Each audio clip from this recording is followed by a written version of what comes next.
Frères et sœurs, en ce dimanche où l'Église nous invite à entrer dans la joie de l'attente qui sait qu'elle sera bientôt exaucée, voilà que l'apôtre Paul, il y a 2000 ans, écrivait aux chrétiens de Philippe cette invitation pressante, « Soyez dans la joie ».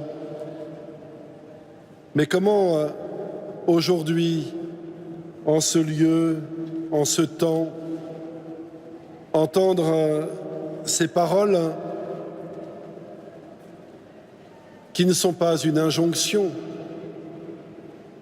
Comment les entendre en vérité pour ce qu'elles sont, comme une invitation profonde de l'espérance, alors que tout autour de nous semble si fragile, si brutalisé, alors que dans notre pays même, beaucoup parlent de souffrance,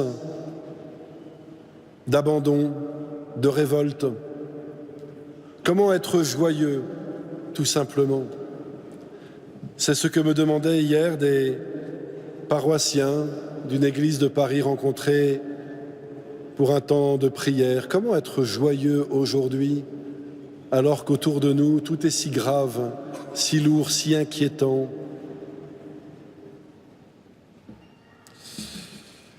Lorsque Jean le Baptiste, au bord du Jourdain, accueille les foules qui venaient vers lui pour se faire baptiser, il les entend lui demander « Que devons-nous faire ?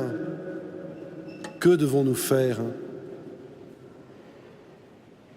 Et l'évangéliste note ces mots tellement d'actualité. Le peuple était en attente. Oui, le peuple était en attente. Et cette invitation au partage à laquelle semble inviter le Baptiste lorsqu'il répond celui qui a 2 vêtements qu'il partage avec celui qui n'en a pas, et puis aux publicains, n'exigez rien de plus que ce qui vous est fixé, et puis aux soldats, ne faites violence à personne, contentez-vous de votre solde. Des principes qui semblent tellement basiques, tellement élémentaires, tellement essentiels et tellement difficiles finalement à respecter. Oui, il y a cette première réponse immédiate. Voilà.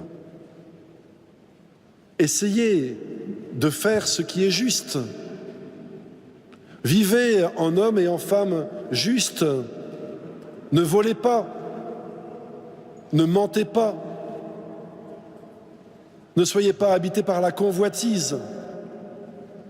N'idolâtrez pas l'argent.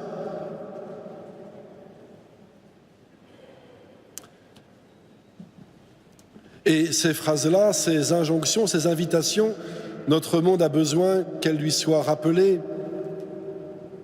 Mais, j'allais dire, ces paroles ne sont pas la propriété des chrétiens.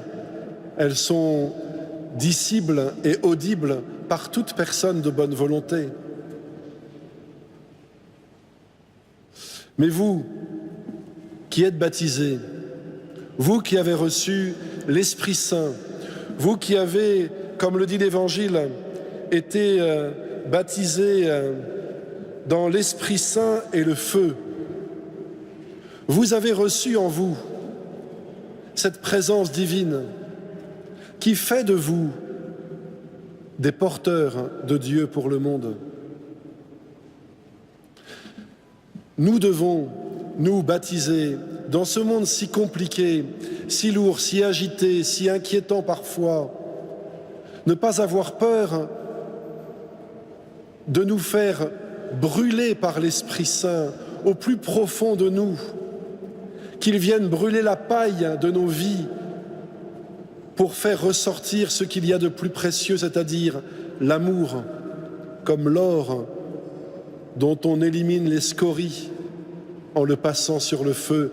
Nous avons besoin de nous laisser brûler par l'Esprit Saint afin que nous puissions donner ce que nous sommes invités à donner par notre baptême, aimer en vérité, aimer jusqu'au bout de nous-mêmes, jusqu'au bout de nos forces,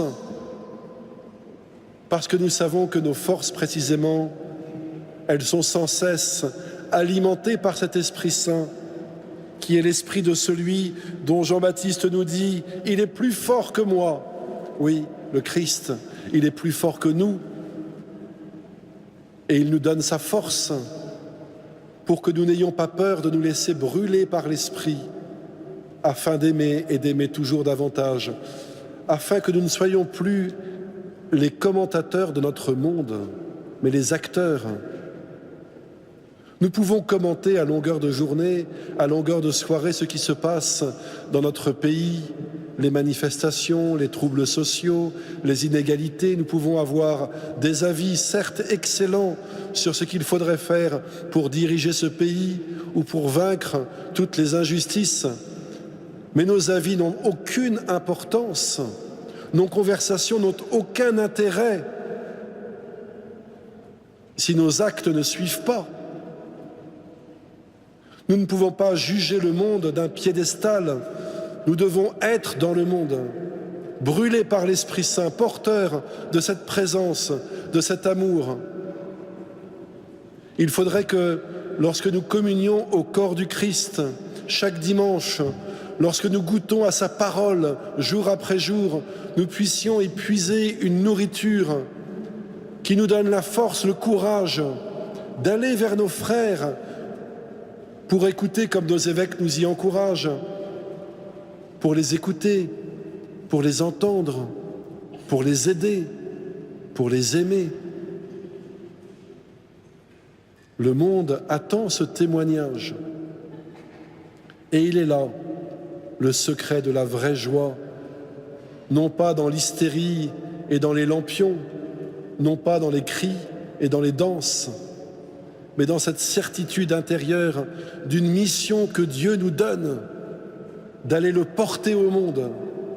Oui, il est là, le secret de cette joie que nous sommes invités ensemble à goûter et à célébrer. Amen.